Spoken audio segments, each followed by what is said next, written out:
Дикі звірі в одній залі. Житомирський краєзнавчий музей до Міжнародного дня музею презентував нову експозицію природи. Більше 130 експонатів – справжній раритет, який довгий час зберігали в магістраті. І нарешті, після року кропіткої праці над виставкою, її представили широкому загалу. Всі експонати цієї колекції є родзинкою великою.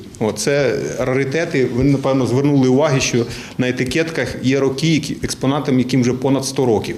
Ексклюзив природничої колекції «Зубр», який музею передали ще у 1919 році. Фахівці говорять, наразі в дикій природі Житомирщини ці велетні уже не водяться, тому їм пощастило отримати такий цінний макет.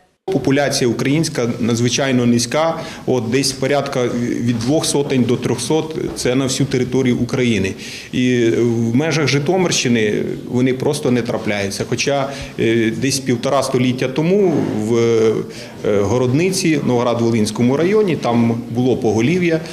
Зокрема, ось оця особина з Городницького парку, згодом вона перекочувала до околиць Житомира, села Левків. За минулий рік краєзнавчий музей активізував свою роботу, але зупинятись на досягнутому не збираються, говорить директор Роман Насонов.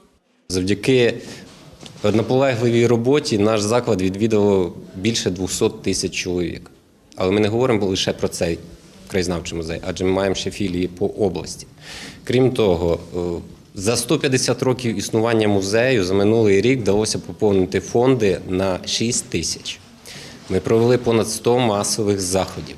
Уявіть собі, що 365 днів в році, мінус вихідні дні і 100 масових заходів – це таки говорить про те, що не сиділи просто. Першими відвідувачами зали природи стали житомирські школярі. Дар'я Паламарчук, Максим Бабкін у центрі подій СТВ.